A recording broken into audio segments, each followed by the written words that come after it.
They got Willa. They got my daughter. I need to find her. Ah! From acclaimed director Paul Thomas Anderson. You can save that girl.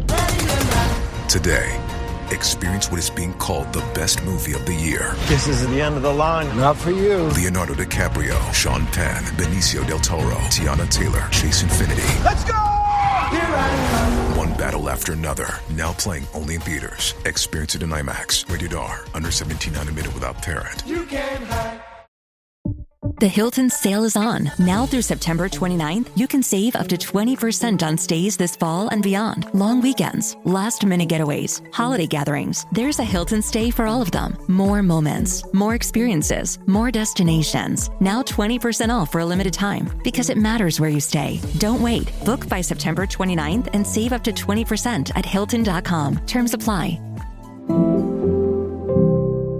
Hilton for the stay. This episode is brought to you by Indeed. When your computer breaks, you don't wait for it to magically start working again. You fix the problem. So why wait to hire the people your company desperately needs? Use Indeed's sponsored jobs to hire top talent fast. And even better, you only pay for results. There's no need to wait. Speed up your hiring with a $75 sponsored job credit at Indeed.com/podcast. Terms and conditions apply. One time.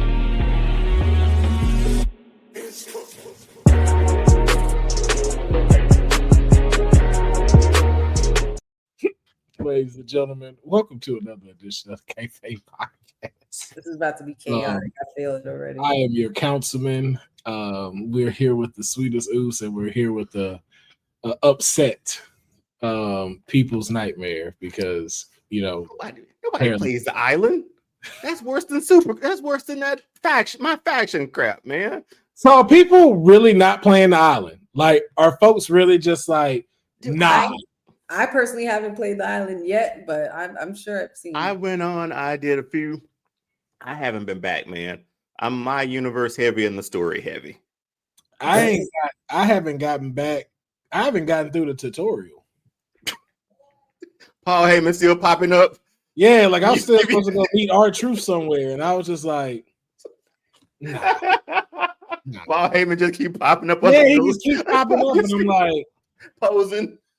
Yeah, I was like, I guess, but nah, like that ain't it for me. Like that's just okay. It's a game, but damn, it's not like Red Dead Online. You know, it's different. Yeah, like, and I like Red Dead Online now because a lot of people ain't on there. So have you played the game yet? Have you decided? Have you played Red Dead Redemption 2? I'm online, bro. I go by Whiskey Will on there. I'm out here. Nigga, I got a posse. We finna play after this. So it's still running. Red Dead Online is still running. Yeah. We over there. We outlaws. We doing ridiculous stuff right now. Man, I'm gonna have to write that name down later. Y'all PS5. Hey, I'm finna do this right after. If y'all still got the urge, hop on the red. Put it do right after. But did you play the story mode though? I'm in the story mode. I haven't finished it yet. I need to finish it. There's like 6 different endings. I've done every single one. I was like, okay, I'm taking my time with it because I know it's one I will play again to see what the alternate versions are. That's how good this game is. That's exactly what it is. Here's the thing. I'm on my 3rd playthrough. I felt like, and I'm always like, I'm gonna play the outlaw this time, and I'm not gonna give a crap about nobody. Man, I think that's no. Here's again. That was the idea. Picking up all the hay, chopping all the wood. Again, that was the idea. Yeah. By the time I got like almost to the middle of the game, I was like, man, Arthur Morgan's one of the greatest characters ever created. I can't let him go out like this. So I always play the good size, and I usually get the good ending. So I made mine a scumbag. That man Arthur don't give a fuck. I hate getting to that. So attached. Nouns. I hate getting. I'm still attached. Arthur don't take no shit. All right. Like after we went through that cold at the beginning, I'm like, hey, bro, anybody cross Arthur, anybody give him a bad look or say something crazy, it's on. Hey, bro, you cannot be in the story of the Wild Wild West real quick. Trust me. And he was you're going to change your mind. you're gonna change your mind. Trust me. That game made me like. Again, I went out to be the outlaw, but I was like, man, I want to. It's a good. He's a good man. In the soul, he's a good man. I can't let him go out like that. Banging out here. We banging out here, bro. We handle ours. All right. You can go on with that goody two shoes cowboy shit if you want. We outlaws out here, we still pull guns. He's on his Dutch. He's on Dutch. Yeah, bro. Oh boy. Oh god. Fuck it. We out here, dog. That's the dumbest person ever. But anyway, the story for another day. Yes. I'm just saying, man, it's just that's how I feel about it. Now I might have one where Arthur makes the right choices. He helps, he assists. It's the better game, honestly, to me. Maybe, but for right now, I'm having loads of fun having my Dominic Mysterio storyline. We scumbag era. We scumbags out here, bro. Meat Man yesterday. Just cause he said some slick shit. He like, I can cook whatever you want. Bow! Get the fuck out of here. Man, come on. Ran in that man lunch money. No. You watch it. Oh, you should. Do you stream your lives when you do for Red Dead? I haven't yet. I'm about to. If you do, please let me know don't let me know because I'm gonna be so frustrated watching you play that game, man. You should come on and commentate. That's what you should do. Come be a commentator and watch me play. Oh, that's gonna be okay. You're gonna make me okay. I will start this story just for you. You gotta play Arthur right, man. Arthur, man. We're gonna be arguing. They're gonna be like, I'm telling you, make this choice. All 6 endings are worth it. See, but I hear what you say. No, honey. There's only one good ending. There's only one ultimate ending. Just stop it. Stop it. We have gotten way off topic. Tears, man. Tears. Yeah. Like I guess we should shit first. What? I guess so, but man, we haven't done it in a while though. We haven't shot the shit in a while. Not to brag either, but we gonna brag because I definitely needed that today because this morning started off like shit.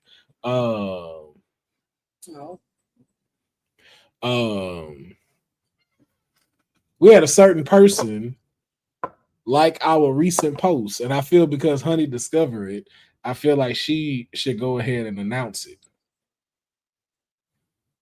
Well, damn, way to put me on the spot. But I mean, I was just, glancing through my phone, checking some stuff, posting everything. And we just recently, if you guys have seen on our socials, we have recently put up a post in regards to our topic from last episode with who the original person who was going to be casted as Peacemaker. And it was Dave Bautista. We had all that discussion. You guys probably saw that, right? However, the director, Mr. Gunn, James Gunn himself, liked said reel from Kayfabe Podcast, your greatest trio on the internet. Just saying. It's pretty awesome. It's pretty awesome. Honey said that in the highest way you could say that. What? I have no idea, but for some reason, when she said that, I thought about and Silent Bob explaining that to us in front of the quick stop. That was exactly how Jay would have explained that. This is true. And look, and the way Deonne is sitting, he's like Silent Bob. Like he's really like the facial expressions say it all. Got my hat on backwards already. I'm ready. Yeah, it said it all. Like I only took like 2 puffs, literally, not even that. Hey man, that shit was hilarious, but also like, yo, I know I ain't the only one caught that. Like, no, she because once this happened, I was like, yeah, I know where we at now. Well, because I'm like getting excited about it too, but I'm just trying not to like. Oh no, do your thing. I just thought that was hilarious. It really reminded me of Jay and Silent Bob when you did that, and just Deonne reacted to it. I'm like, yo, these two would be leaning on the wall at the corner store while I'm going to buy some joints. You're probably right. Yeah. And Honey screaming, $15, little man, put that shit in my hand. I'm like, first of all, I'm taller than you. What about me screaming little man? Like, What? Oh my god! Just give me my shit, please. Okay, well, back to the topic at hand. Redhead? Okay. No. Let's jump into what we normally start off the top of the show with is the SmackDown preview. The SmackDown preview. Thank you, Mr. Gunn. Yeah, thank you, James Gunn, for liking our stuff and continuing to give us hope. That's why we do this stuff, is because we building a community of kayfabers that have a safe place to come talk their shit and shoot the shit. But we got to get into the SmackDown preview because we got a lot to talk about tonight. We have this. We got trending news. One Has to Go is back. All right. We also got to do our Wrestlepolooza predictions for everything that's coming this weekend. So we got a lot to cover. So you have a full stacked show, but we will not be here for 3 hours. I'm letting y'all know that now. I'm not going to be here. Appreciate you. I got to go play my Red Dead with my friends. Whiskey Will is up to no good, like he always is. Black trench coat, dreadlocks. That's all I got to say. You know, I'm not up to any good right now. Out here. Pat, you got a black trench coat as well. See, I'll be out here hunting. I don't even really be using my gun like that. I'll be out here with the fillet knife. Boy, anyway. The undisputed WWE champion, Cody Rhodes, is set to be on Friday Night SmackDown. We'll hear what he has to say, especially leading forward into Wrestlepalooza as he puts his title on the line against Drew McIntyre. I'm sure some shenanigans will be going down. We also have a U.S. Open Challenge scheduled. Sami Zayn will be putting his title up to Carmelo Hayes. I'm just trying to predict it. Don't just trying to predict it. You know what I'm saying? You putting it out there. Hell, I'm just putting it out there. Yeah, like let's do it. Like let's do it. Sammy, it was dope that you did what you did for Cena. Let's be done with it. Let's do it and be done. Tell you, man. Let's get you in the title picture. You still got that window, especially homecoming. Yeah, let's pick it up, buddy. So but we want to also know what is Honey Pot predictions for SmackDown. If you could, 3 predictions that you have for SmackDown in general. It don't even have to be about the matches, just to stir it up a little bit more. What do you think will transpire? 3 things on SmackDown. 3 things on SmackDown that will happen. Black Mass to Damian Priest out of nowhere. Damn. That's nasty work. Sorry, Priest. Let's see. Another.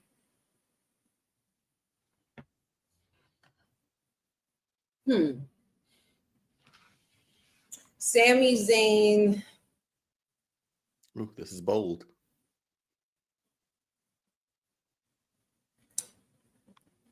Could possibly not retain this title. Is this for the title? It is for the title. It's a U.S. Open Challenge. So I think that Melo has a good shot, but I call shenanigans and via disqualification to the point where Sammy does keep it.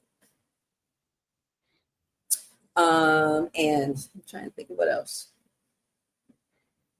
Oh, perhaps something with Julia. I feel like it's time that we start showcasing Julia a little bit more. I don't know if there's going to be multiple challengers upcoming for her. I sense some fatal 4-way action heading into the future, and it could kick start that tomorrow. Okay. Buzz. Let's see if those things will come to light in reality this Friday on SmackDown. And hey, why watch it by yourself when you could join Honey watching Honey Night SmackDown over on Women's Wrestling Talk and be able to be a part of a community where y'all can talk about it, jump in the chat, give your opinions, have some good discussions on this upcoming SmackDown, the homecoming SmackDown before Wrestlepalooza. So you want to check out Honey Night SmackDown. Now, before we get into our next segment, which is a trending topics, I just want to take time to shout out some of the people that are in the chat. Like I'm rich. I would love for somebody to introduce themselves to me. Just that. Hi, I'm rich. No context whatsoever. Maria, glad to have you in here. Sage D, Sindil, Zach Minger, Rice Krispie treats every day. Hey, you living your life, bro. You living your life. Our producer from the future over at Women's Wrestling Talk, Dylan, always here with the clips. My boy Jax Packett is up in here. Aaron Teagle saying what up to the ladies without fellas. My God. Damn. Okay. What was that? It's a very specific audience to be saying hello to. But all right. Shout out to Boza up in here as well. And then of course we got Amanatu up in here joining us as well. And then of course Pat you with the salute. Yes, we got y'all up in here, man. People will continue to file in as well as we continue into the show. But let's jump into some trending news real quick.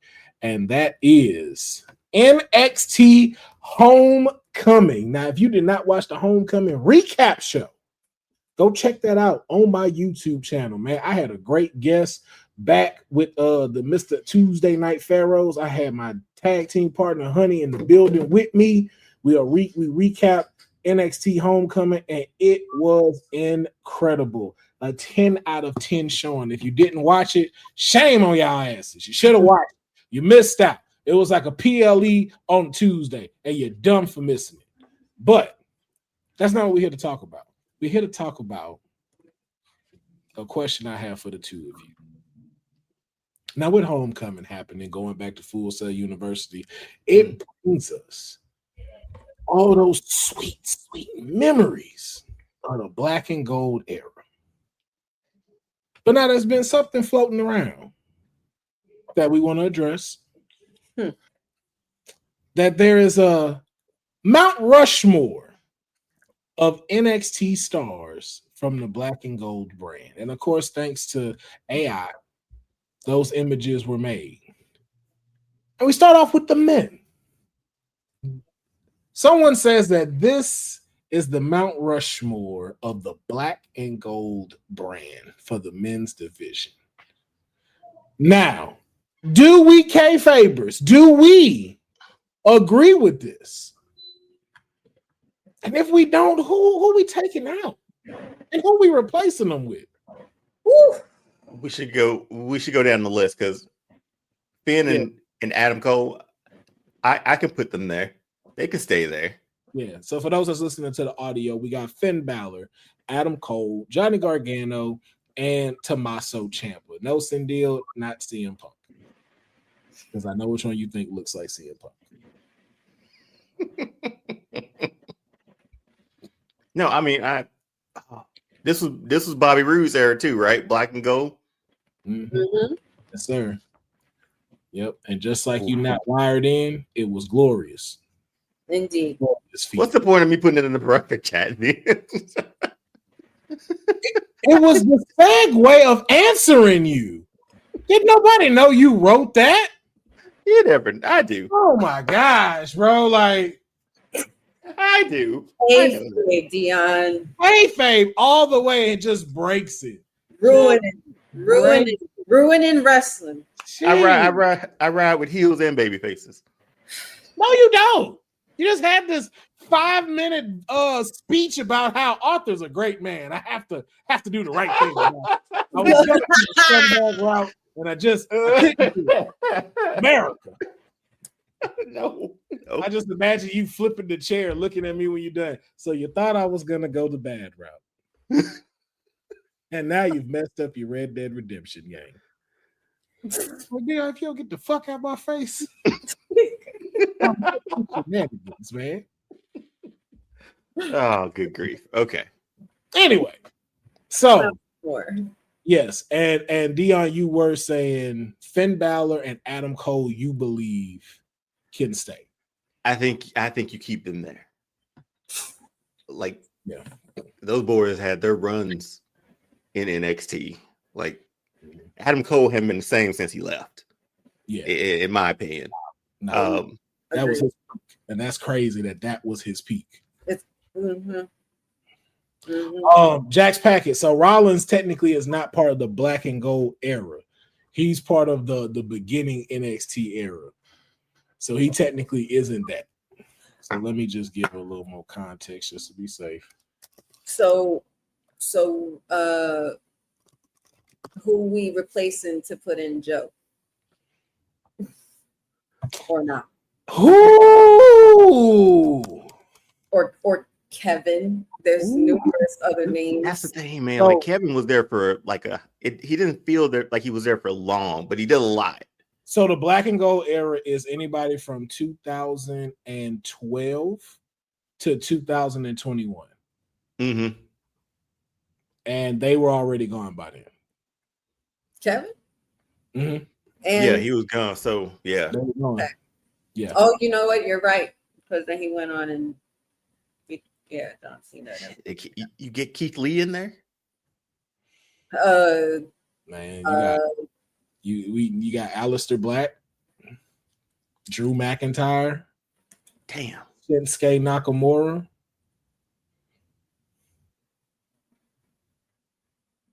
See, the problem is, and I know people may not be against this, Johnny gotta be in there. Johnny has to be. Johnny gotta be in there. And I'm not mad, and I'm kind of not mad at Ciampa being here. Ciampa can go out of all of these. If we're saying like which one's the weak link, it's Ciampa. So you gotta think about it. Finn Balor has some of the greatest matches as NXT champion. We said he's probably the best NXT champ we've ever had. He's king of NXT, Prince. But yeah, we had that discussion, right? Yeah. Adam Cole had the greatest era in NXT history. There is no better faction than the Undisputed Era. No faction NXT for sure. Damn. And Johnny Gargano, Sami Zayn. That's that he wasn't part of the black and gold brand. He was gone by then. That's right, because Shinsuke was coming in as Sammy was going. Think about the second belt. So the belt. That's what I was going to ask. It would be the second iteration of the belt. Yeah, not the Big X. Yeah, anybody after that. Gotcha. 2012 to 2021 is the. So that would take Kevin Owens out of it too. Mm-hmm. I might have. You know what? It's crazy though, because you do make a good point. I might have to take out Ciampa in this case only because I want to put in Keith Lee in there. I want to put Bobby. But then I want to also take somebody out because I feel like Shinsuke, but that's like my bias a little bit. But Keith Lee, I don't know. You had folks like Aleister Black. I know, but I'm thinking about how long their reigns were as well. Yeah, but you gotta think of even outside reigns. Like, who made such an impact? Because we can even say Velveteen Dream, even though he never won the championship. Right. He left quite an impact. Still has. Yeah. I don't know, man. I really don't know. I can't argue this, but I don't know. This is really tough. So if we had a short list, if Gargano stays, and we have a short list to switch out Tommaso Ciampa, who's on that short list? Like 3 superstars that you can think of, maybe 2 to 3. That you could make a case for. You said Keith Lee. Man, Samoa Joe, was Samoa Joe the Big X belt too? Era? Yeah. Yeah, but he was in the black and gold era too. He was still there. He was like between and like towards he was like in the end of the Big X in the beginning stages and then before in the beginning black and gold. I'm thinking takeovers too, man. I'm thinking Right, like banger after banger every month. Bobby Roode had a choir sing. Man, y'all remember Cassius Ono? Oh no. Cassius fucking Ono, man. Oh no, yes. Dang, but then Ciampa's heel run was amazing though. Now, that is exactly why I'm saying Ciampa. They had no music. No music, just booze. None. Just got booed out the building. But then you got would you guys not Tyler Breeze or anybody like that, but he was one of, like they said in NXT Homecoming, one of the OGs, considerably. You got Andrade. Andrade. Dijak was good. Dijak was fun. See what I'm saying? Like this is. I don't know if he hits a Mount Rushmore though. He was good, but we're talking about like when you close your eyes and think NXT Black and Gold, who comes to mind? Yeah, I'm not mad at that. This might work. As much as I love Bobby Roode, because he's the only one I would switch in. Like I put Bobby Roode in place of Tommaso Ciampa. Shinsuke in there, man, shit, man. They got acquired just like Bobby Roode. I was there when they fought for the title. But don't Shinsuke feel like he wasn't there very long? He made an impact, right? But he felt like he was a few takeovers and he was main roster. He was Stephanie Vicker. Man, this is the crazy thing is this is I don't know if I can't leave the glorious one out, man. I'm not gonna say I disagree with what AI came up with. I'm not either. I mean, I still rock with my Samoa Joe, but he was there for what? And even Cross. He was there for 4 years. Samoa Joe's there 4 years? Mm-hmm. Get out of here, man. How long was Shinsuke there then? No. I'm sorry. They have him here on the roster in 2016. Now let me go back. He may have been there for just 2 years. I'm just looking at the roster like during that time because like you had like them Baron Corbin I wouldn't put up there, but like Elias. But see, even with Shinsuke, we make this. I guess this is what the AI overview told me. He was only on NXT from April 16 to January 17, if that's correct. And then Rumble and shit after that.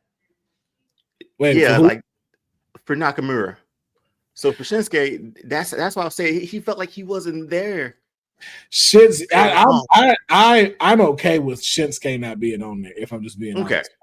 Shinsuke was good. Don't get me wrong, but it was just it was only a year. I guess that's fair.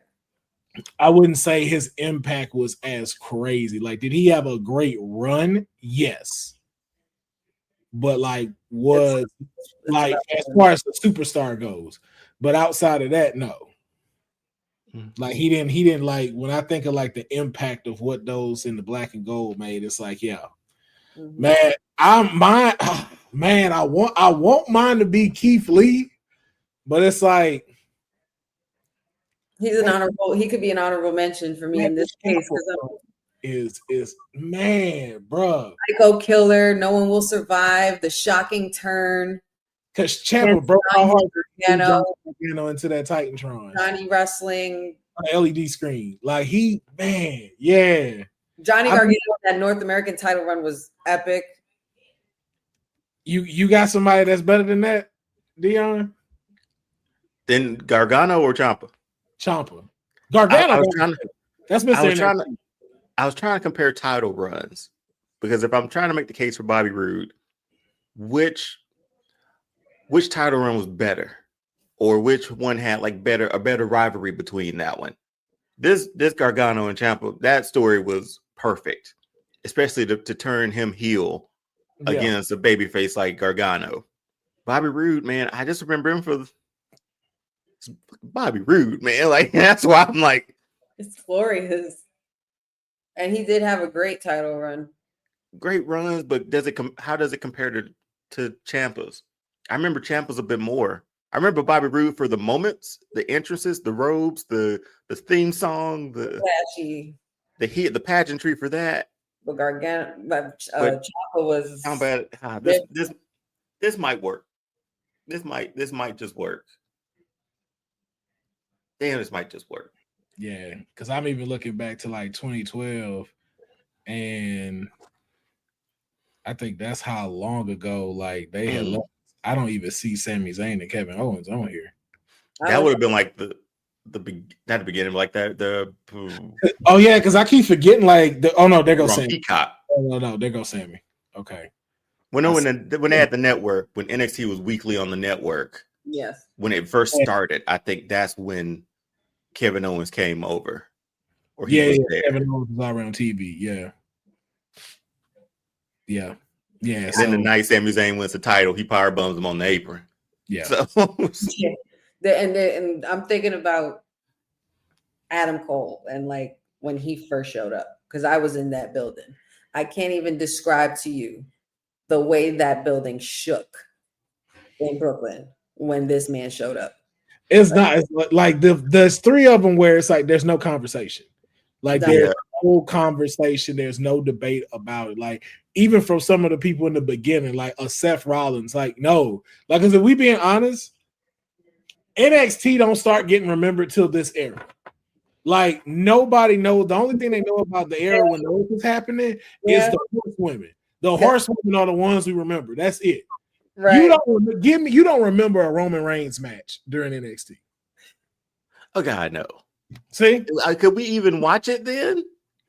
I don't even think we could watch it then, right? We could, but were you? No. And then NXT had a funky.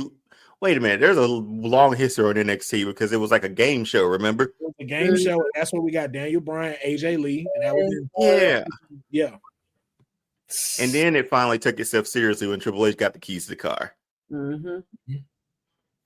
And then with Neville. Ooh, that was a Jack's Packet. That was a curveball. I forgot. Ooh. Yeah, we forgot. If you look at all of the hitters that came now, you're right. Yeah. Good point. You forget Neville. Good point. Like, bro, you know what? I remember Finn walking in as the Demon.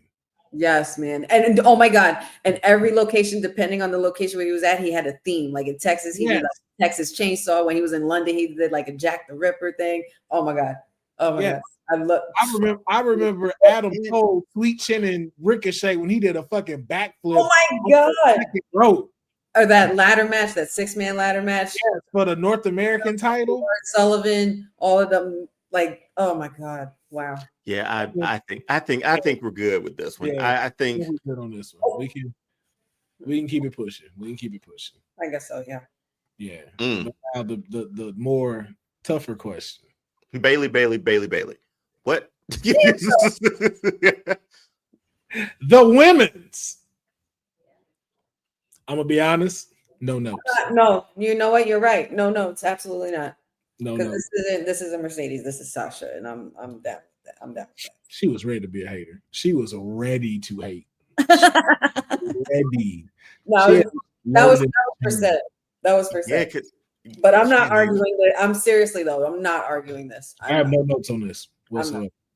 No, like you go through the history of Bailey and Sasha, they were that era. Like that's their matches. Asuka and Queen of Spades. Like you better have her. AI was genius with this. Yeah, man. Yeah. That Sasha Bailey match. What was it? The last standing. Yeah, I go back and rewatch that one maybe 2-3 times a year. Like I like that one better than Brooklyn, and Brooklyn's great. And I was like that, but once she made little Izzy cry, I was like, boy, we in it now, man. We in it. We are here for it. No, Io, look. Sindel, you gotta stop this.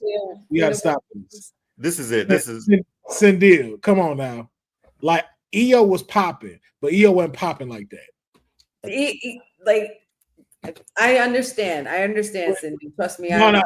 And here's the reason why I say that. When Io got dope and it was her time, they cut it short and sent her to the roster.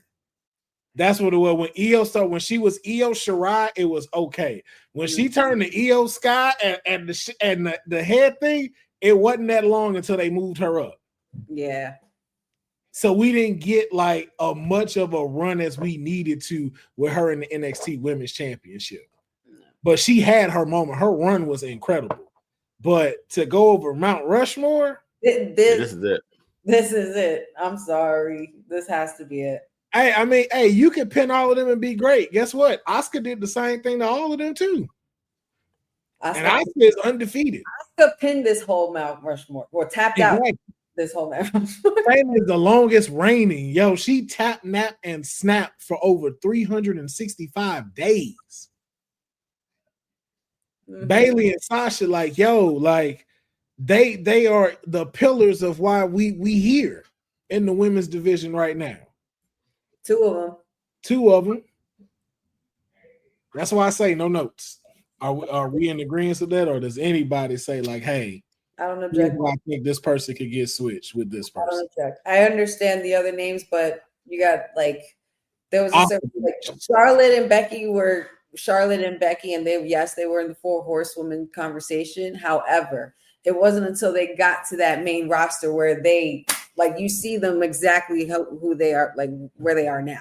Like their matches was okay in NXT. Once they got to the main roster, like that's what NXT at the time was for. It was to prepare them for that, you know. And now it's equally a show along with Raw and SmackDown, and you could thank these women for that.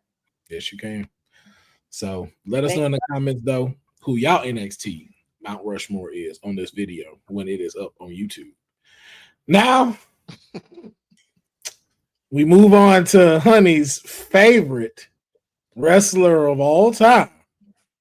Boy, and the bullshit that he was on this week.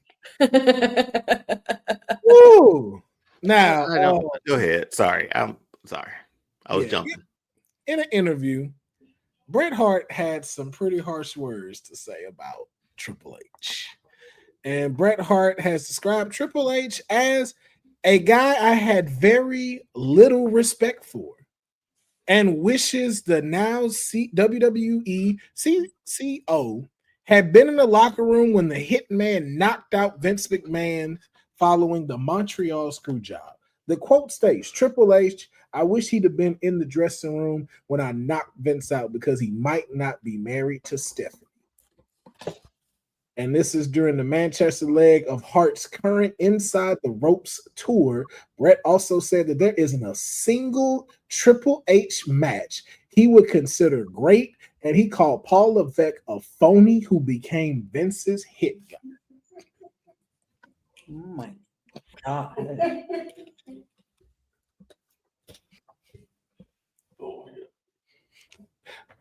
If you ever want to know what stock dropping is like in real time, you just saw it here.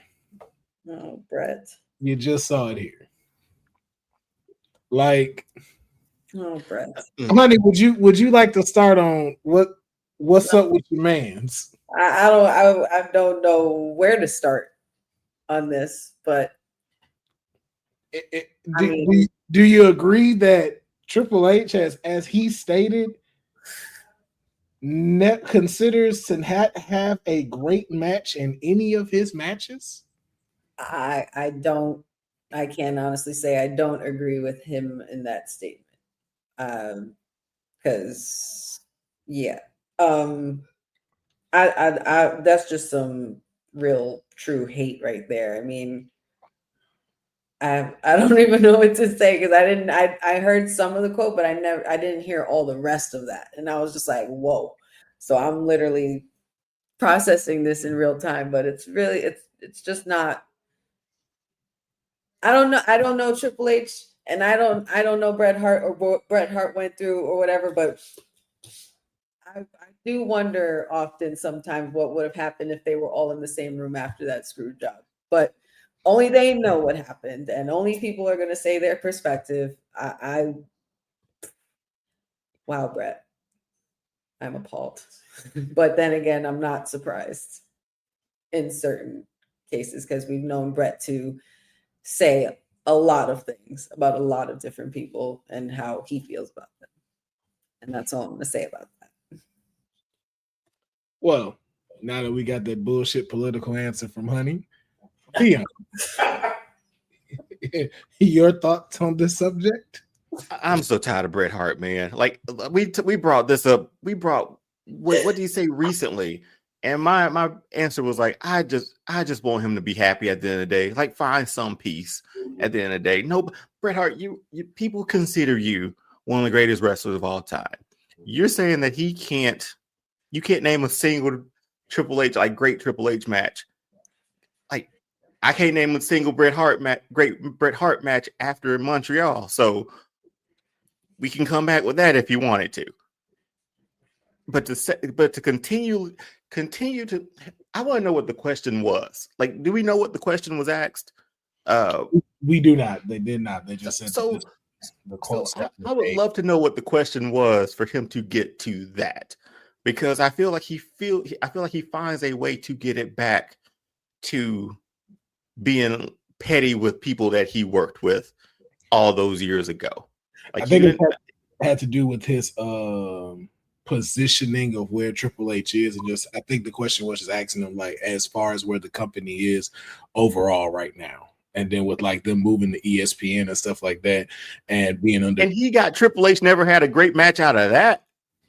Yeah, I don't know that right there. That is straight hate. That is just straight hating, because it's like, bro, like you're gonna sit here and act like you didn't watch the greatest trilogy in WrestleMania, and 2 of those matches involved Triple H. I mean, it's not even that. It's just the fact that he finds a way to like be petty or to say these statements, when at this point now, if you read the comments of a lot like of those posts or whatever, when he talked about it, a lot of people are on this same wavelength of like, man, just you're considered one of the greatest wrestlers of all time. Just chill, man. Like, I know it didn't end great for you. I know you got like bad memories with the company after that, your brother and all that. I understand it. But my goodness, man, like, we brought you back. We put you in the Hall of Fame twice. Like, wait, three? Was it twice? 3 times. Three. And one of them is the first greatest match of WrestleMania inductee, or one of the greatest matches of WrestleMania. Yeah, one of them is the inaugural award. We're giving you your flowers, man, and you still spit in our faces. Like, people have moved on. He hasn't yet, which sucks for him, because if anything is told us, like, time is moving on, man. Like, we're not going to be here forever. Get your stuff in order. Stop being so petty. Be welcomed back with open. People welcome you back, man. Like, I know you didn't end how you wanted it to. I get it. That's hard for any athlete or anybody in any profession. You don't go out on the way you want it to. But my goodness, man, how many times do we have to continue like to invite you or honor you in a way, and you shake Triple H's hand and you give this look like this guy, like you undermine everything that they do for you or say about you. You're probably going to talk yourself out of ever coming back or being invited back for any honor or any other thing in the future at this point, because you did it to yourself. And I hate it for him, but just find peace, man. That's it. Find peace. Enjoy wrestling. Go back and watch your old tapes if you want to relive those. We do it all the time. Just be, man. Just be. I mean, go to a resort and relax. In 30 years, man. Been almost 30 years. Put your feet up. That's all I can say, man. I make no excuses for one of my favorite superstars, but it's like now that's real mean shit to say, especially after like all Deonne said. That's just you're not gonna make him happy. You're not gonna satisfy him. So Bret's gonna be Bret at this point. Maybe him and Goldberg will see each other at this next signing event, and they'll probably finally agree on something or whatever. Yeah, that heat move from Goldberg now. I mean, he's firmly on Triple H and anybody else. So, oh well. Don't know, guys. Oh, here comes oh god. I'm gonna hide now because the mic is out. Should have put your hands up, Bret. You wouldn't have a fucking problem. Oh my god. I knew he was going there. I knew it. This is his problem, bro. You are the best hater there is, the best hater there ever was, and the best hater there ever will be.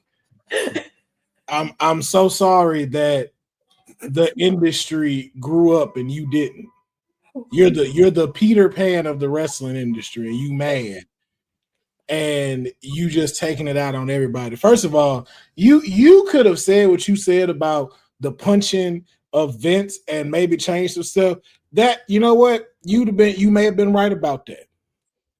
But there's two things you did where it's just like, yo, you lucky you now the frailest there is, the frailest there was, and the frailest there ever will be. Because had you said something about my wife, I'd kick you in your uterus where your balls used to be, first and foremost. I don't care how upset about whatever it is of a decision you made as to why that happened, that you still don't take accountability for in 28 years.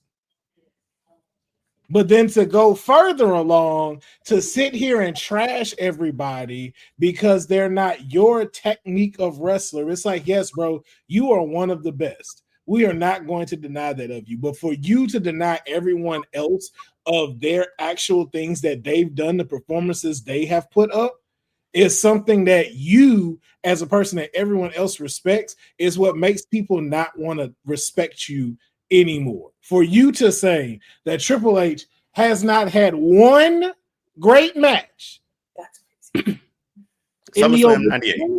the 20-year span,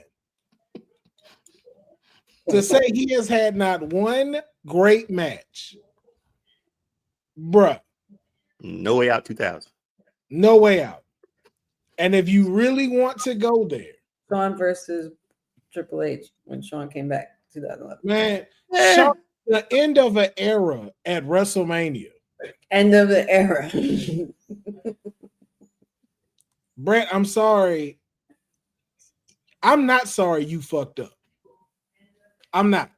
All the rest of these people are fans of you, so they gonna sigh and sit here and it's just like, yeah, I don't know what to do. I don't feel bad for a decision you made. Take accountability for your actions one day. Like, yo, this is not. I hope Canadians are not this stubborn to where that they just not going to take accountability. You made your bed, lie in it.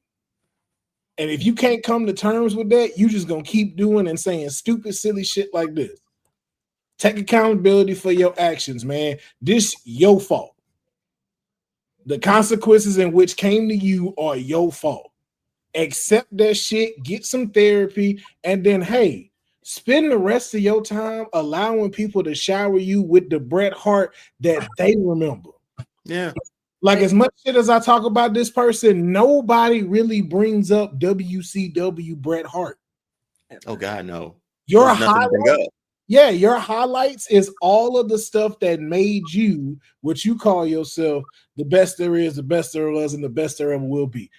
Ride in that, bro. Hit the Sting route. Sting don't sit here and think about all the negative shit that happened.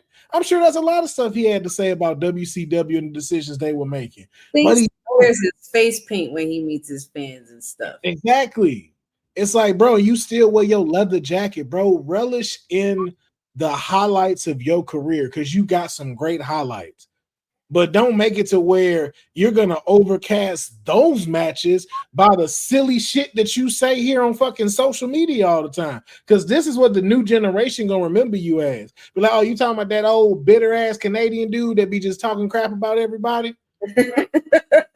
This generation, that's all they know him for. 28. If you're 28 like, now, I feel bad for fans like Honey that really ride for you because of the impact that you've made for them. This is who you're disappointing. I don't give a fuck that you say none of this shit. I'm gonna still keep telling you put your hands up. But for someone here that wore pink shades, that had a leather jacket, that damn near broke out in tears when she saw you, this is the person that you letting down. And you an asshat for that shit, bro. You need to let that shit go. You need to go have a hug, a Coke, and a fucking smile, bro, and then live your life. Tell your wife to twerk something, do something, bro. Watch a Nelly video. Get your life exciting again, bro. I'm sure somebody can see you some blue chews, bro. But get your shit out of this messy, bitter shit, bro. You better than that. The mic is away now. And I agree with everything you said, Will. Given like if his status was different with the company, yeah. You could imagine like a legend of his stature coming back and helping with NXT. I know him and Shawn. I don't know, whatever that beef is. It is what it is. But you talk about like the youth of wrestling today, and they should go back and watch your stuff. There's a whole facility down in Tampa that could benefit from someone like you being there. And I'm sure Shawn would would not look down upon that either. Bro. Taker's there the whole time. They're all buddies now. Great. A War Games match with Team Bret and Team Michaels of NXT stars. And that's how you can. But, Come on, see, man. we ain't gonna get that. And this is the reason why we're never gonna get something like that. Because you sitting here talking shit. Why am I gonna bring you back for this, man? When you don't respect the company that made you? So it's because the click runs it now. Oh well. According to him, they everybody that he talked crap on all help run that stuff now. That's true. So, but they keep giving him stuff and bringing him back, man. They keep honoring him. I think they're done now. I'm just saying, they're done now. I'm just saying, Triple H was in charge when they gave him that last one with Stone Cold. Yeah, man. But Bret Bitterman Hart, like Sage say, is done, man. That sucks. Yeah, man. Bret Bitterman Hart. But anywho, some more debatable news that has came out. Bleacher Report has announced. I thought you said Bleacher Report. Oh my God, no. You know where Deon's head is at. You know where Deon's head is at. Okay, so we know for a woman that's 6 weeks they get it back. And for Deonne, it's 3 months where it's like, hey, might want to try one of these. Like, hey man, she might be watching this. Come on. Hey, you brought it up. Women's champions. Let's go. You said it. Now, Bleacher Report released their rankings for the 25 greatest women wrestlers in WWE history. This is all time. Okay. All time. Now, I am going to name the top 10 of this list. Not going to list all 25 just yet. Top 10. These are the top 10 that Bleacher Report's ranking of the greatest women's wrestlers in WWE history. At number 10, Lita. At number 9, Asuka. At number 8, Chyna. Number 7, Bianca Belair. Number 6, Bayley. At 5, Sasha Banks. Number 4, Rhea Ripley. Number 3, Trish Stratus. Number 2, Charlotte Flair. And the number 1 greatest women wrestler in WWE history, Becky Lynch.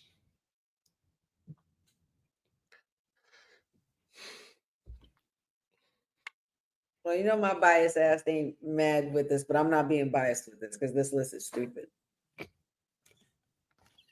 How so, honey? How so? Because I just feel like it's all. I just feel like it's a little weird for me. There's just something that needs to be. There's just some things that need to be switched around. At least that's my inkling.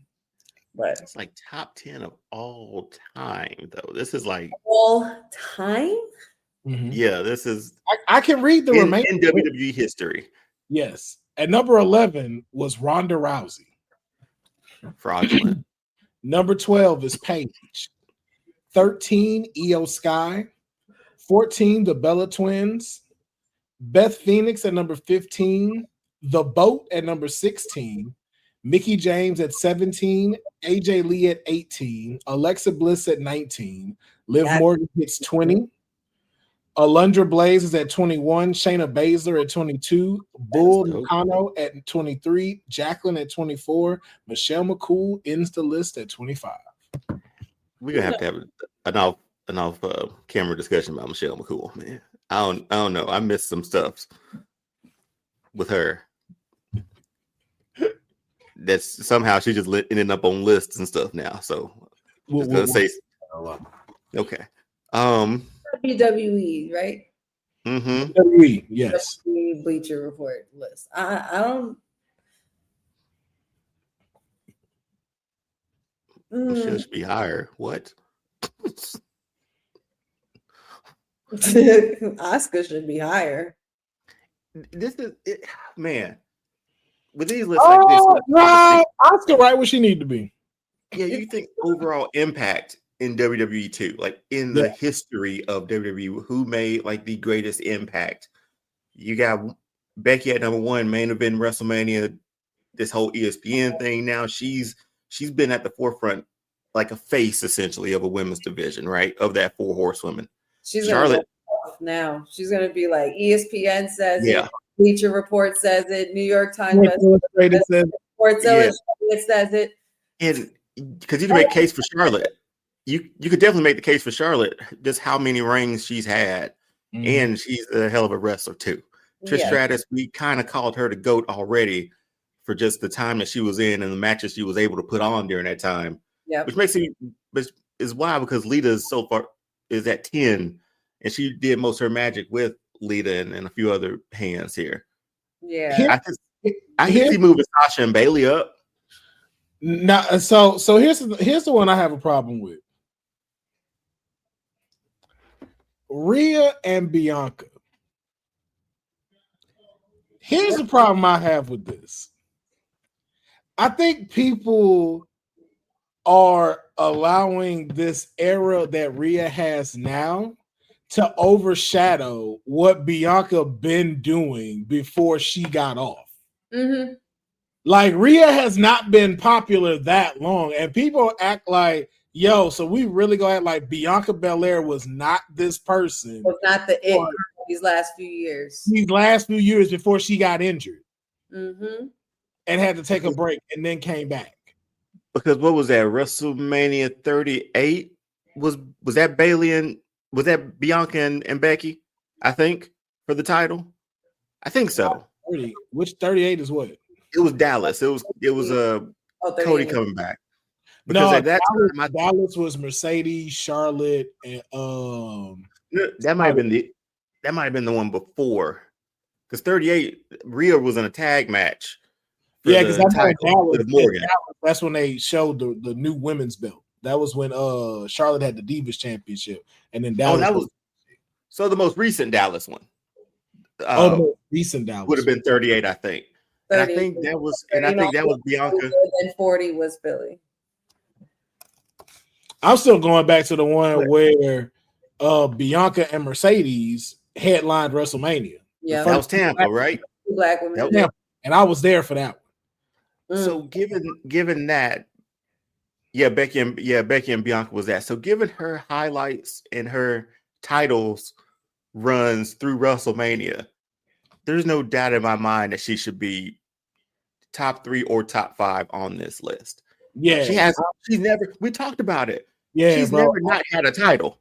Yeah, that's why I'm just like, yo, I get the Rhea hype now, but I'm like, bro, y'all was not riding for her like that until like the last maybe 3 years. Well, that would have been post. Y'all were not doing this. Like, remember, Charlotte, she lost that belt to Charlotte at WrestleMania when it was when we were in COVID pandemic. It was Becky and Bianca. So in that same year, I think Rhea didn't blow up until the next year, I think, because she was on a tag team match that year at Mania. So her run, yes, short, yet impactful. We can give her that. But from a longevity standpoint of like how long we've been doing this thing, once Bianca stepped foot on the main roster, we're not going to sit here and act like that. Yeah, has been That's it. why I'm just like, yo, man, I think y'all. He's been it. Yeah, and I'm like, y'all I'd like a lot of people are real hot on the Rhea train because she hot now, and it's really the mommy crowd. So it's like, yo, Judgment Day is when y'all really decided that y'all was with Rhea Ripley. Mm-hmm. And it's like, okay. It's like, all right, that ain't that long ago. In the beginning, though, of Judgment Day, they weren't that hot on Rhea Ripley. Nope. It wasn't until after she started becoming the leader and in charge after they had got rid of and that's the thing. You always saw something was there for her. You knew something was there. Yeah. It was in 2022. So let's say the year it took, that's when she joined Judgment Day. So let's give it like next year. That's 2023. That's only fucking 2 years ago. 2023 to 2024, 2024 to 2025. That's not that long ago. So she's been hot for 2 years. I mean, hey man, Young Jock had a hot summer. And I that get album was- it, but I'm just like, yo, when it come to lists like this, like, yo, y'all gonna stop this overshadowing of Bianca Belair. Like, she is not the it girl. And I can't wait for her to come back so she can remind them. That's why I hope she come back heel too. I hope she's a heel. She's like Cena for me, man. She's like Cena for me. She can't do Nah, that. think about it. First of all, she was heel in NXT, so we've already seen that. But but look at her trajectory where she became. Look, she's got little girls. Think about how many people she can elevate being the heel in SmackDown. This is that thing of like Tiffy wanting to get over his babyface. She needs a real heel, which is Bianca. And somebody who can go. Go back to NXT undefeated, sassy, talk her shit, Bianca. Yo, and I'm talking about really getting at him. Like, Jade, you just got here and was getting booed. These motherfuckers been booing me for no reason, just because of you know what. Like, bro, there's so much trolling she can do. And then when Naomi come back, oh my Lord, and both of them on different brands battling on Twitter. Come on, bro. And the merch she can make with the grills and yo. I'm telling you, dog. If you want, Bianca could really do some shit if she went heel. That's what I'm saying, man. Bring, knock Montez and Dawkins' heads together, get them back on, and let's really run this division. Nah. Do it like Carrion said, man. Split them boys up. B-Fab and D'Angelo. Montez and Bianca. Oh! Well, did she just recently answer a question? Did she just recently answer a question about teaming up with Montez too? Like, I feel like she just answered an interview question about how she would love to do that too. So yeah, she would love to because they brought up the intergender matches and how those are starting to come back. And they asked them how they feel. Oh, the mixed tag. Okay. Yeah, mixed tag. So maybe just looking at this list. They're working it, maybe. So, but yeah, man, I think if anything, Bianca Belair should go above Rhea Ripley. But I think too, Rhea Ripley should come down to 6 and Sasha and Bayley up. Perfect list then. Okay, we're good with Becky at 1. I am. That's the man. That's the man. There it is. I will say though, man. You know what? And the other one that need to get switched, fuck that. AJ Lee need to be switched with the Bellas. Bellas need to go at fucking 18, and AJ Paige is at 13. No, it's at 12. Yeah, but I mean, we could take Ronda Rousey off the list completely and just have a. I can't do that. Come on, man. Come on. Greatest will. We're greatest. Bro, she also headlined WrestleMania too. With the two people who had number 1 and 2. Why is she so far down there? I mean, because again, it's an impact, but it's not a big impact like them. Like, fucking Charlotte got 14 titles. Right. So it's not there. You know what I'm saying? But it's like over Beth Phoenix. Beth Phoenix was cool, but Beth Phoenix was in the wrong time. If Beth Phoenix was here now, she'd be killing it. It wasn't even her fault. So overpaid. Sindel, see you do this to make us upset you. EO ain't making top 10 of this list. She ain't been here enough yet for that to happen just yet. You gotta EO just got hot last year. Yes. Remember because in Philly, Bayley won and she was the heel. Yes. And Bayley conquered her. She just came back as a baby face to have this past WrestleMania as the women's champion. We just now figured out the hotness. Like, do she belong in the top 25? Absolutely. But top 10, it's not there yet. We get there though. Natty is at 16. Boza. It's also crazy Alexa Bliss is this low. That's what that one kind of got me. I'm like, Ronda Rousey could get replaced with Alexa Bliss. Like Alexa Bliss could go at 11, Ronda Rousey can go at 9. Happily, considering what we talked about earlier this week. Yeah. Well, last week. Well, that is their top 25. You know what? And it's only right that the K-Fabers come up with their 25. So not this episode. No. I was like, oh Lord, did we have homework? No.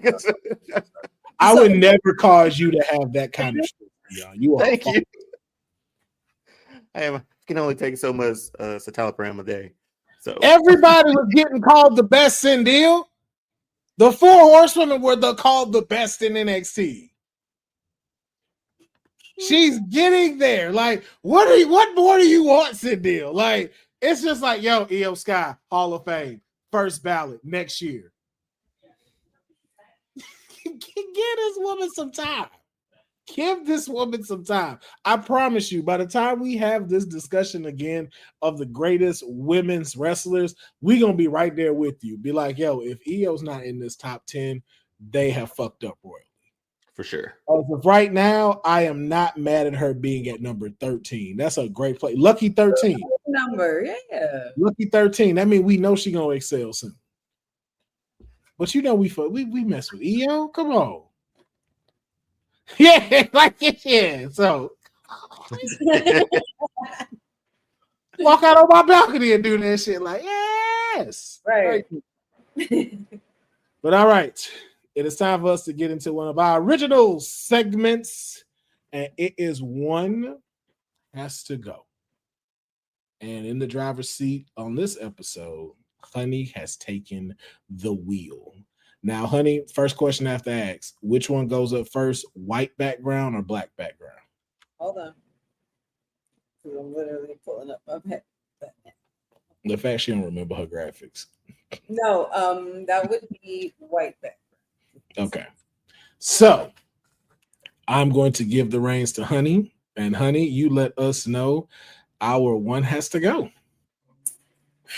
Yes. Well, as hinted at last week, I was going to make this a very, very special One Has to Go, specifically for my 1/3 of the trios here, Mr. Deonne, or this way. That's right. I keep doing that shit. And right either. I had you in mind, Deonne, this whole time because, you know, we've had so many discussions, you know, both on this episode and apparently offline in regards to, you know, your favorite wrestler. And that would be none other than my nightmare, Cody Rhodes. So I'm giving y'all a One Has to Go here. And you're gonna choose which one has to go out of this group. You have the top, starting from the top left, Crybaby Cody Rhodes. Then going over to the right, you have Cody Rhodes completely getting dismantled by Dusty Rhodes. His own father cut a promo on him and absolutely slayed him. Or we have, of course, our loving Cody Rhodes grooming tips promos. Hey, I love those, man. I grew a mustache because of those. So let's go. In the middle, we have the plastique masked up Cody Rhodes. You saying now bags. We also have our mustache Cody Rhodes. And look at that shirt. Dust on the right. Bottom line, we have undesirable to undeniable, the infamous neck tattoo, and then of course the bottom right, Cody Rhodes losing to the tribal chief in disappointment. I'm sorry, I was talking during the bottom left, the far left, and with the microphone in the white suit. Yes, that's AEW time. Blah.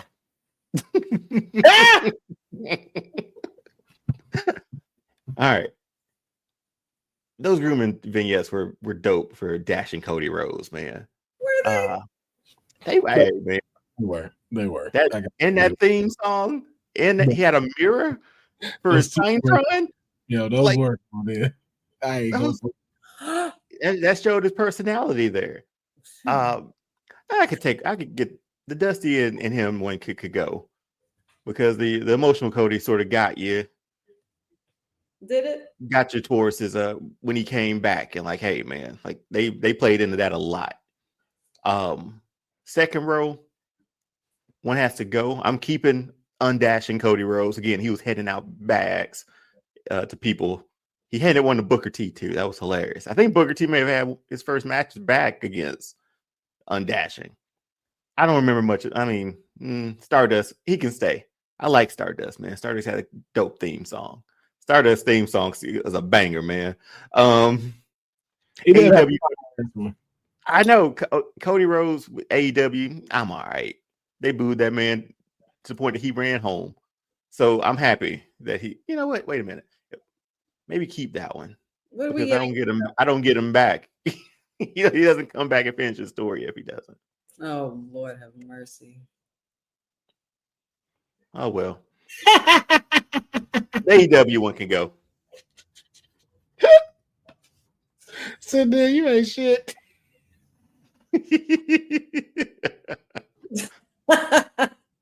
Oh, shit. So it's just one of them? Not okay. Is it just him going, or am I doing this too? You can do this too, but are we still going across or not up and down as well? This your one has to go. It's yours. You made this. Well, then Deonne, go ahead. Up and down? No, left to right. Yes, up and down, Deonne. Yes, up and down, Deonne. I just want to make sure I'm playing the game the way you want me to play the game, honey. Yeah, I'm like, what are we doing? Up and down, down and up. AEW can go. Up and down, down and up. He and his promo with Dusty could go. Oh man, this is a tough one. I like Stardust, man. I thought it was interesting. Papa Honey, first of all, y'all the groom and tilt one, the Dash and Cody Rhodes could go. Y'all is a strong word. There's only one. There's only one person hating. There's only one person hating. I don't hate. I made this with you in mind. I thought this would be fun. I mean, either way, I still get to relive 1, 2, 3, 4, 6 great moments either way. So this was a total win for me. For mine is quick. First row, AEW can get the fuck out of here. Second row,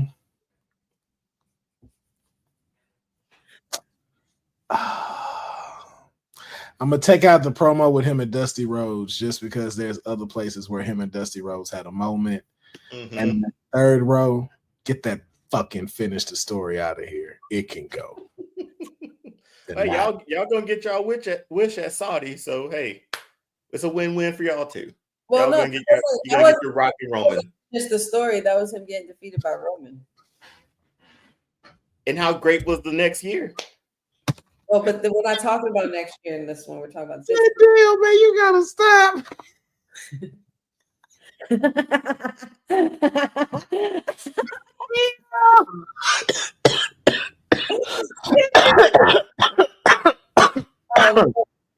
Oh my god.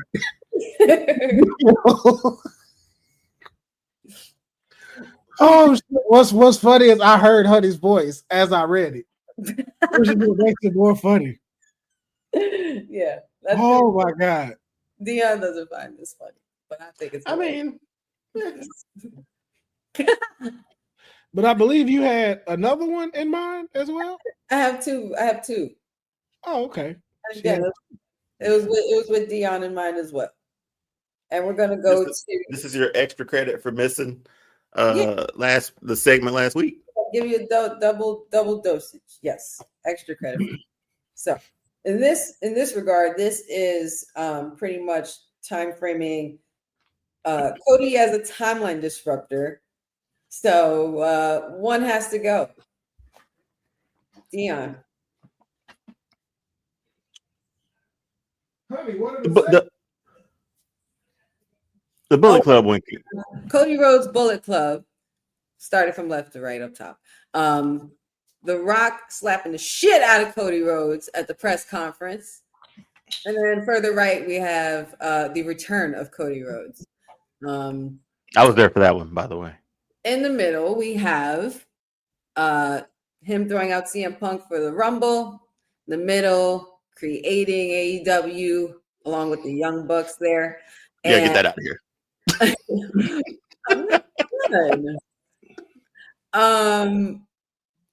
Let me finish my story. Then we have obviously him finishing his story on the way on the right, bottom left. You have the second Royal Rumble he won. Tony Schiavone and Cody introducing the TNT Open Challenge in AEW, or him smashing Triple H's throne on the bottom right. So where we going? Left to right? Will you go first? Because he picked a few, but I'm sure he's got some more to think about. Go ahead. How are we doing this? Left to right. Left to right, that slap can go because Bullet Club is just incredible, and that return was everything. Just in the second row, him winning the Rumble. I'm glad he started AEW, so you have another place for folks to be able to shine. We wouldn't have, the who I think is the greatest, but she ain't on here. But that ain't the list we made. But Mercedes Moné, one of the best women wrestlers out in the world. We wouldn't have that if it wasn't for AEW. So can't let that one go. And of course, finishing this punk ass story, I'm just glad it's finished. And he got it. And that championship looked good on him. Can't deny that.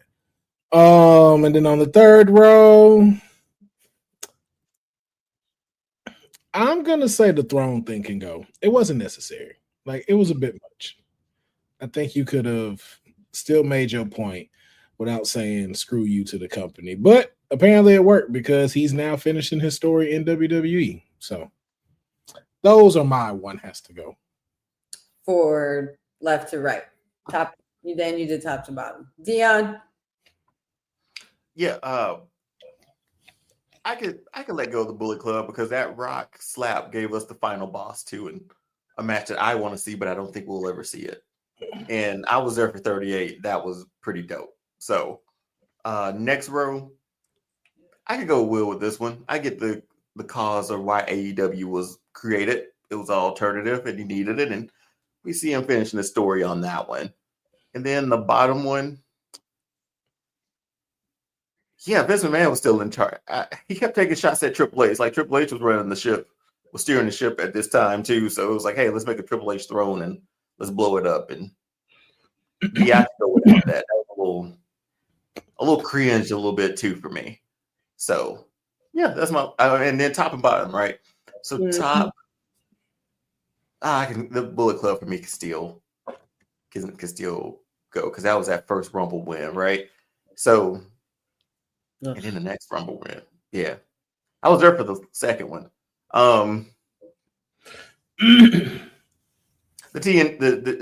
The Schiavone one can go for the up and down for that one. The Rock slapping starting AEW. Those are like, we'll talk about timeline disruptors. Those were the two of this. So the whole thing, those were two big ones. And the next one, the throne again. That it was kind of cringe compared to him coming back and then him actually finishing his story. So hey, thanks for the trip down memory lane, honey. I appreciate this. You're welcome. Enjoy it while it lasts.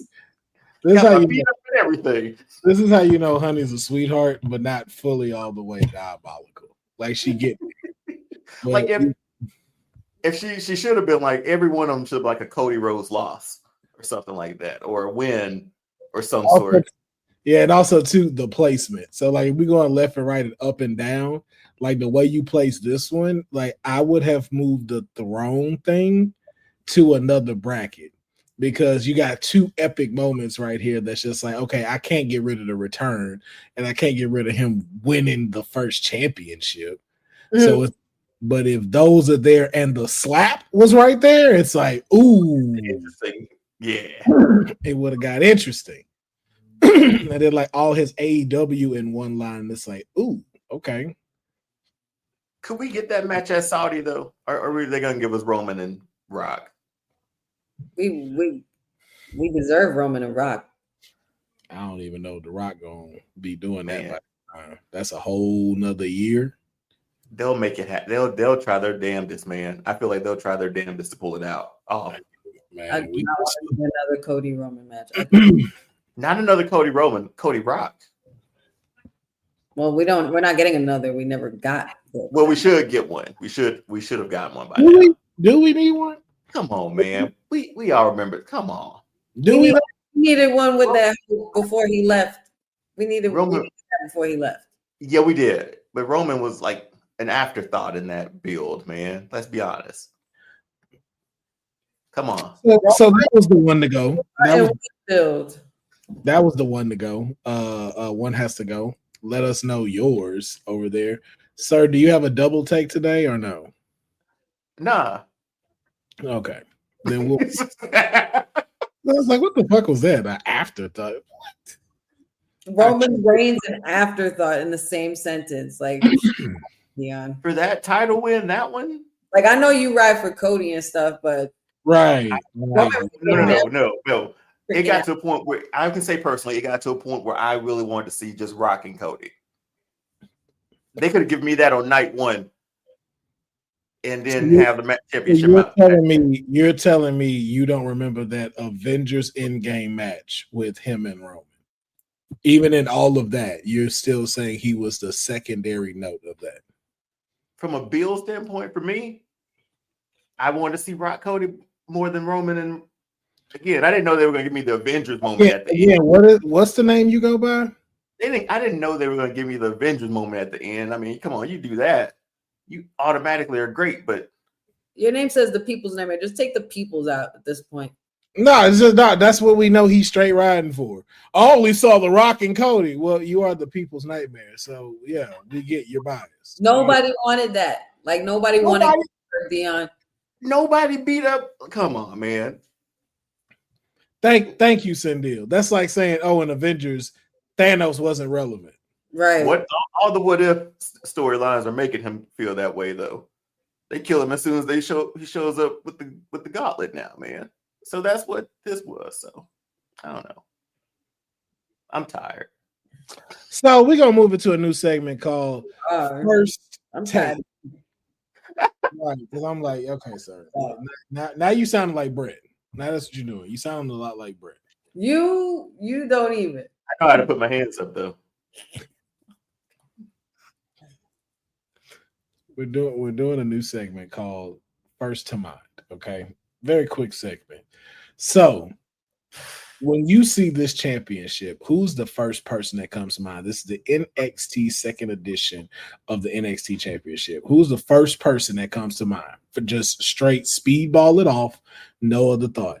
Deonne, first that comes to mind. Finn Balor. Okay. Honey, first one that comes to mind. The same one, Finn Balor.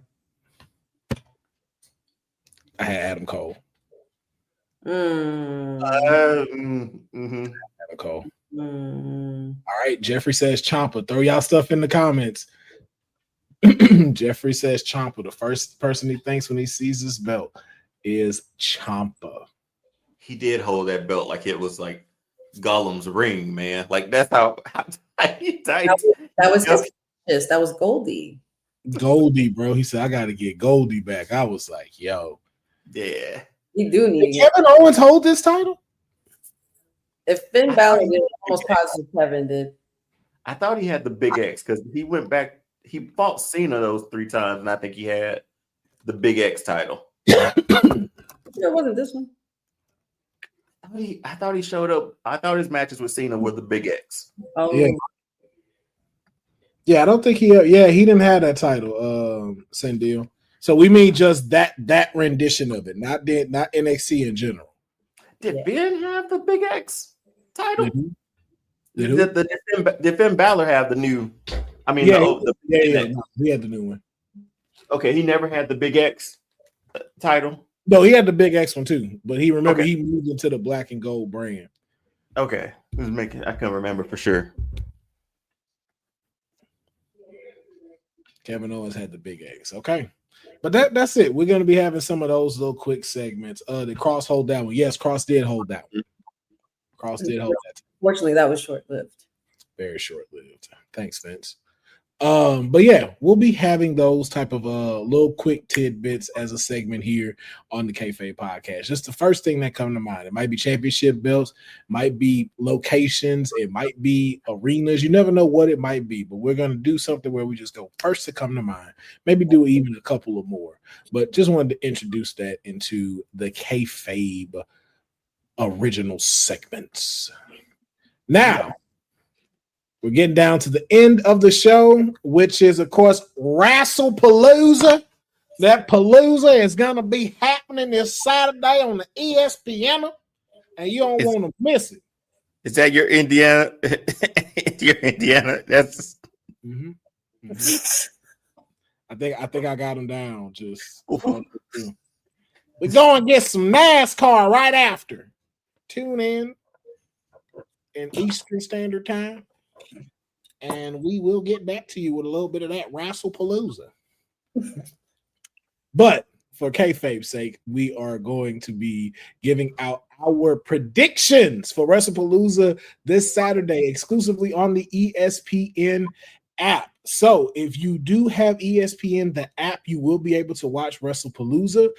If you have Disney Plus, you can easily add it to your bundle. It goes up to about $28 but $30 with tax. But you will get to check out Wrestlepalooza and all of the WWE PLEs that will be coming out onto ESPN.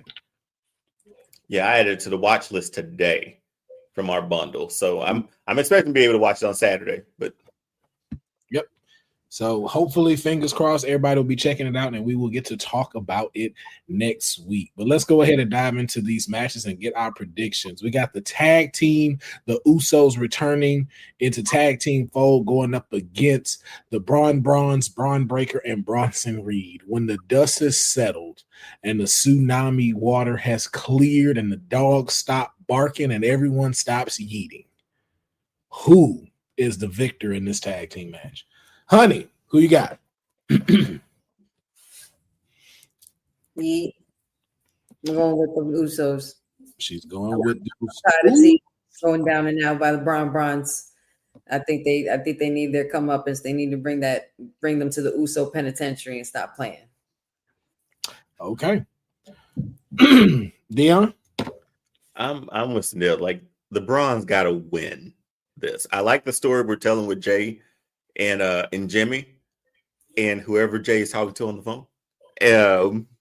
So I think that's some dope storytelling that could go after loss. So I'm gonna pick Braun Breaker and Bronson Reed to take this one. Okay. Yeah, okay. And then I'm going with Deonne on this one, man. They need a win, especially after losing the SummerSlam. The Bronze need a win to establish some dominance in here. So I feel like we might get some shenanigans from LA Knight or a returning Paul Heyman. But yeah, the Bronze need to pick up this victory at ESPN's Wrestlepalooza to make the vision look strong. So we now move into the WWE Championship. Cody Rhodes and Drew McIntyre. I guess we can go straight to Honey because we already know Deonne's choice. So, hey, okay, well, Deonne, your choice. Who's winning out of this match? Cody Rhodes. It's like, do we really need to go to you? Like, I would say Drew, and that's not to be biased, but if I'm thinking of storyline's sake. I'm also thinking about someone like Randy still in the wings, coming after Drew, and costing him another moment. I feel like that would be a way that Cody will also retain, or if not, maybe that'll happen afterwards in RKO out of nowhere. But Cody, I feel like Cody's gonna get that title. Cody retains, Randy Orton helps, then RKO's Cody Rhodes. And the feud begins. That's what that was a thought. Or does he punt him?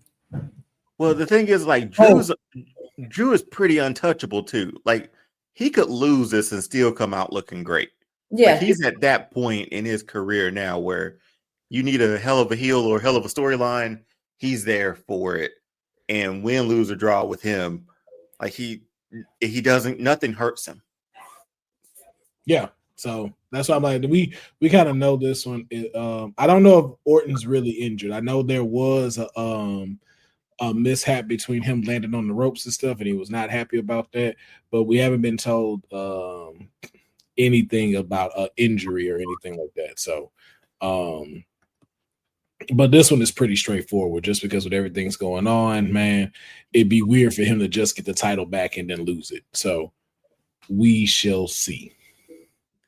All right. And then our next match, the hottest couple in wrestling history, the World Heavyweight Champion Seth Rollins and the Intercontinental Champion Becky the Man Lynch will be taking on two people who had been gone for a decade and are now back together. And who knows what's going to happen in this match? A returning Trailblazer, AJ Lee, and AJ Lee's husband will be going together in a mixed tag match. Who will be the winner of this match? Deonne. Who walks away the winner? The visionary and the man walk away the winner for this one. I think it's a good way to just keep this thing going too. So yeah, they're my picks. No other analysis. Just I think it continues the story pretty well after this. You and your damn stories. I mean, I like to read books and too. So I like a good book, you know. Well, books, stories. I like books. I like to read books. I got my Kindle loaded for the weekend. Honey, what is your pick? My pick, despite my previous statements, I'm agreeing with Deonne. And Seth are going to retain. Well, have the win over AJ and CM Punk. I feel like there's a common denominator here, and a way that could possibly distract CM Punk and AJ Lee somehow. I feel like this should be where we get a returning Paul Heyman. I feel like that Paul Heyman could return here for the psychological storytelling part of it, because he'll sell it for the vision, and he's still on their side. And you want to get that moment where you see Becky, Seth, and Paul Heyman in that ring, after taking out CM Punk and AJ Lee. There's got to be something up the vision sleeve.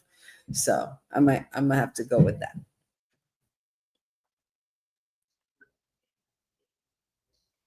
I'm gonna be different. I'm gonna be different for the sake of being different. Either way, I've been on a recording where I've picked the other side. I was about to say, didn't we do? So I can do this. That's the loophole of having a show. I'm going AJ Lee and CM Punk. So in either way, I'm not wrong. And I think Seth Rollins is gonna curb stomp AJ Lee. Okay. And I brought that to the chat. The wacky idea, but that's like Randy kissing Stephanie, man. Like CM Punk would never put his hands on a woman. Seth never said that. That's true. He never did. That's true. But I don't know. Would Seth go there? Do you think they go there? After AJ Lee slapped the shit out of him? Because can't you just see it like she's going for a pin or a win, and here comes a boot, like a stomp out of nowhere? Well, I get the shock value and all of that, and then bringing back the intergender matches and everything like that. But I just mean, like, don't you think that would the women be allowed to pin the guys or no? I don't think this happens during the match. I think this happens after it's done. Like you said, if you go with them winning, they pissed about it and may not have their like woo moment. That would be quite a moment on ESPN's first PLE. But that would okay. Now since you said that, I heard Disney. Okay. You gotta think about it. They're going to slap the men. Yeah. How? Okay.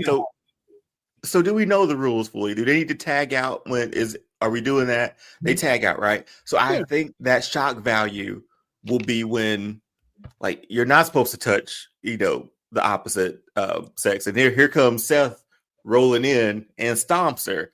I think after the ultimate heel move, man. I think after the match, when it's all said and done, if they lose and they sore losers, you come in, distract, hit CM Punk with one. She's kind of down, and he's just looking like this. Nah, man. Ropes, and just out of nowhere, oh, and just stomp her ass. I feel like I don't know if that'll happen. Me personally, I don't think it will. I get the anticipation for that, and it would be pretty crazy. But I feel like, but you got to think about it. That's what reheats the CM Punk rivalry. Because right now it's kind of dead in the water. Right now, like it's really about Becky and AJ. This is how you get it back to where you split it now, where it doesn't have to rely on all four of them being out.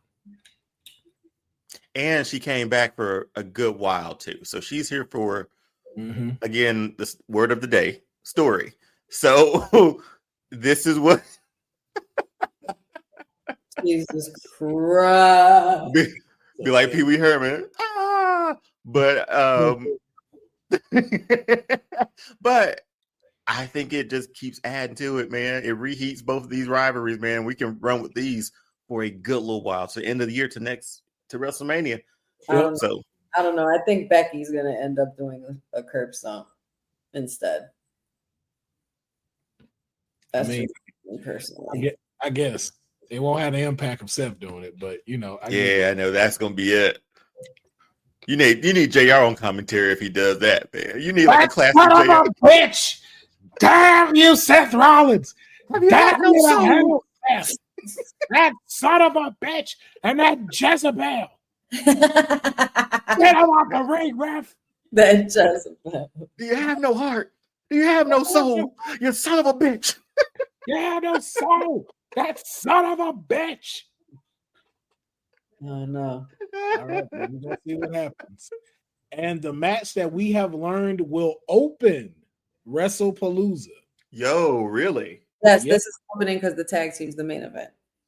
Cool. 17 and Never Seen takes on the Beast Incarnate and opening the show.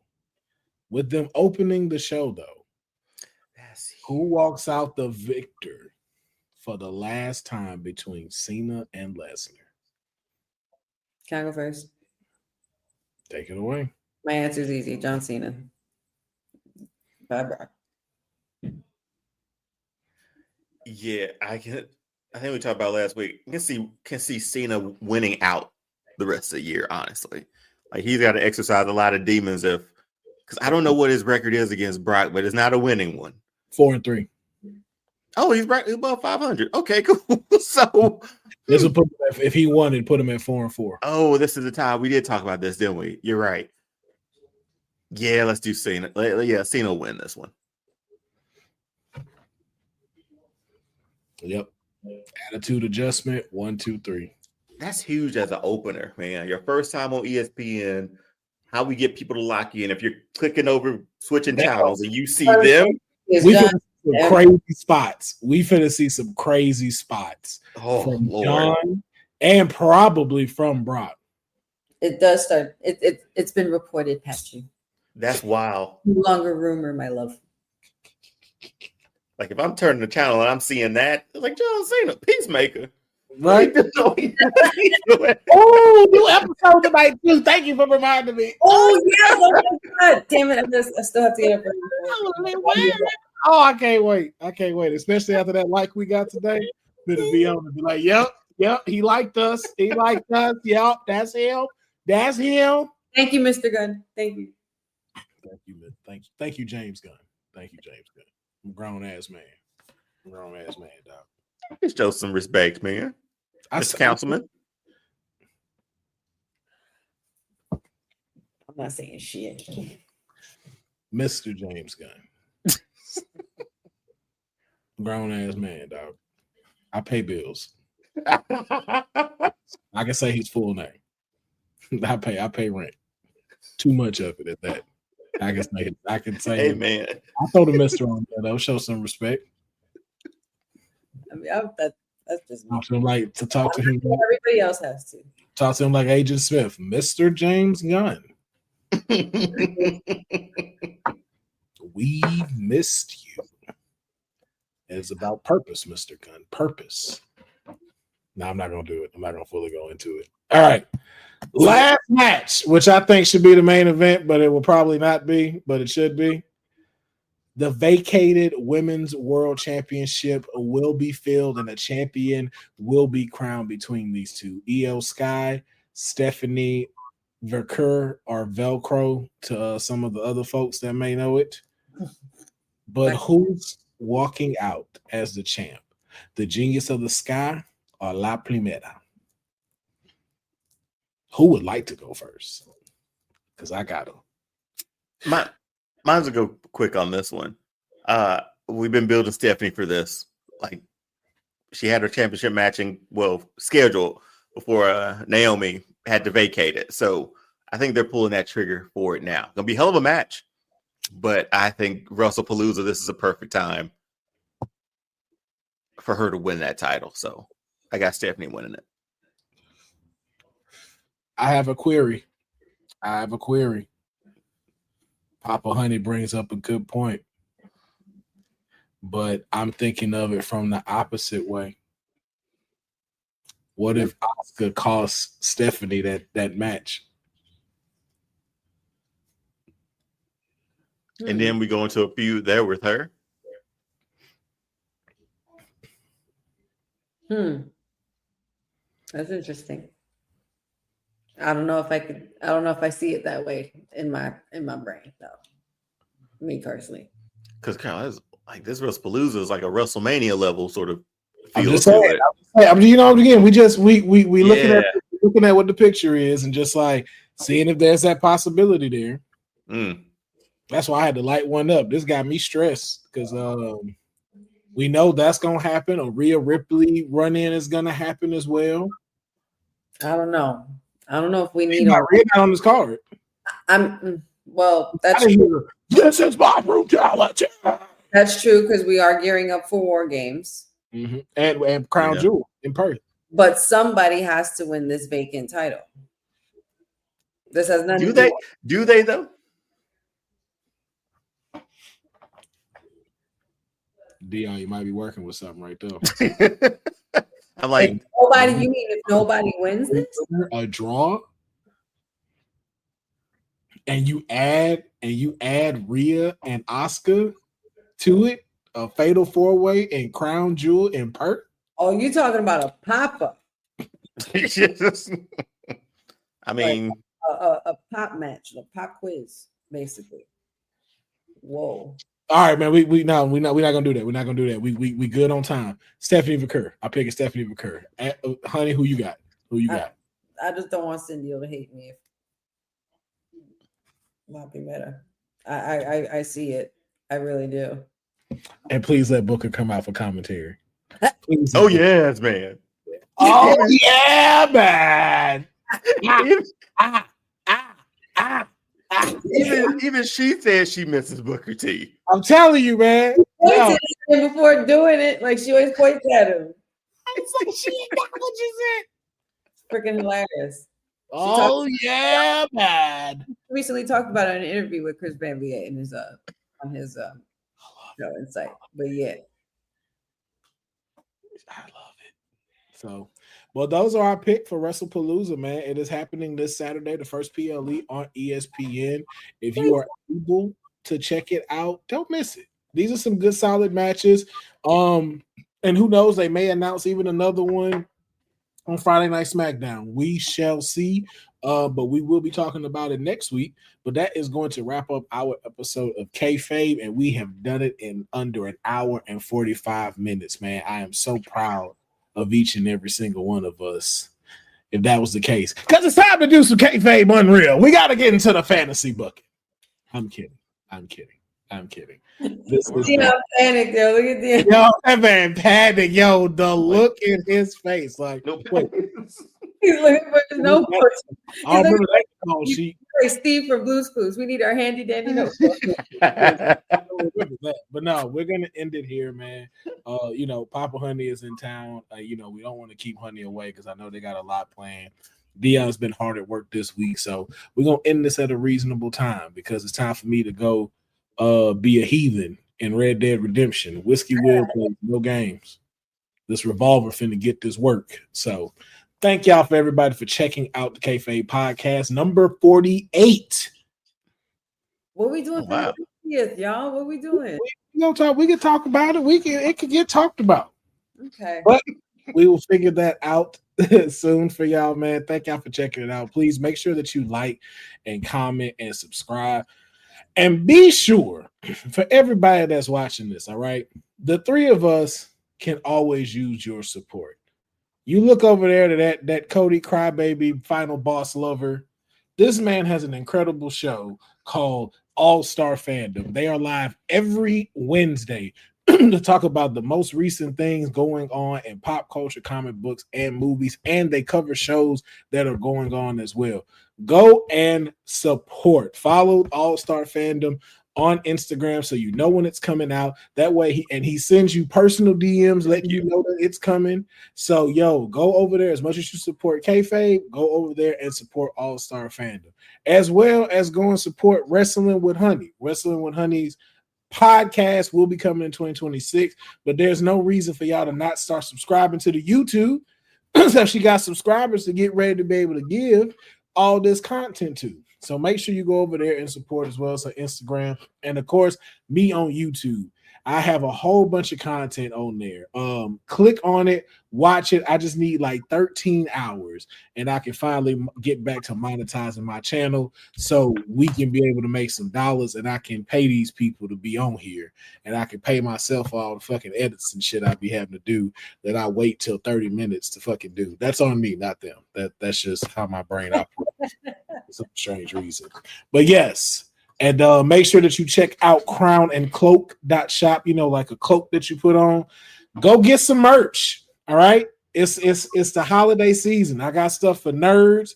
I got my stuff for my music. We got stuff with my logo. We got rest of stuff over there.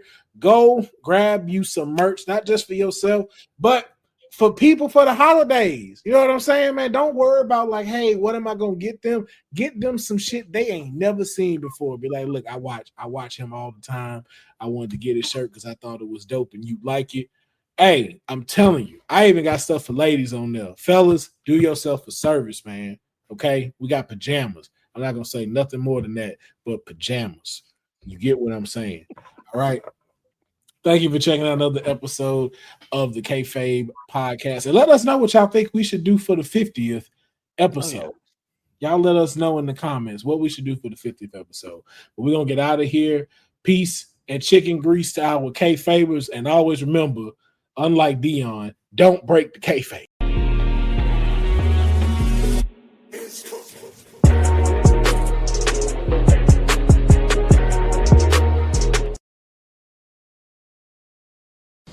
ABC Wednesday, Shifting Gears is back. He has arisen. Tim Allen and Kat Dennings return in television's #1 new comedy. What? With a star-studded premiere including Jenna Elfman, Nancy Travis, and... Hey, buddy! A big home improvement reunion. Welcome. Oh, boy. That guy's a tool. Shifting Gears, season premiere Wednesday, 8/7 Central on ABC, and stream on Hulu.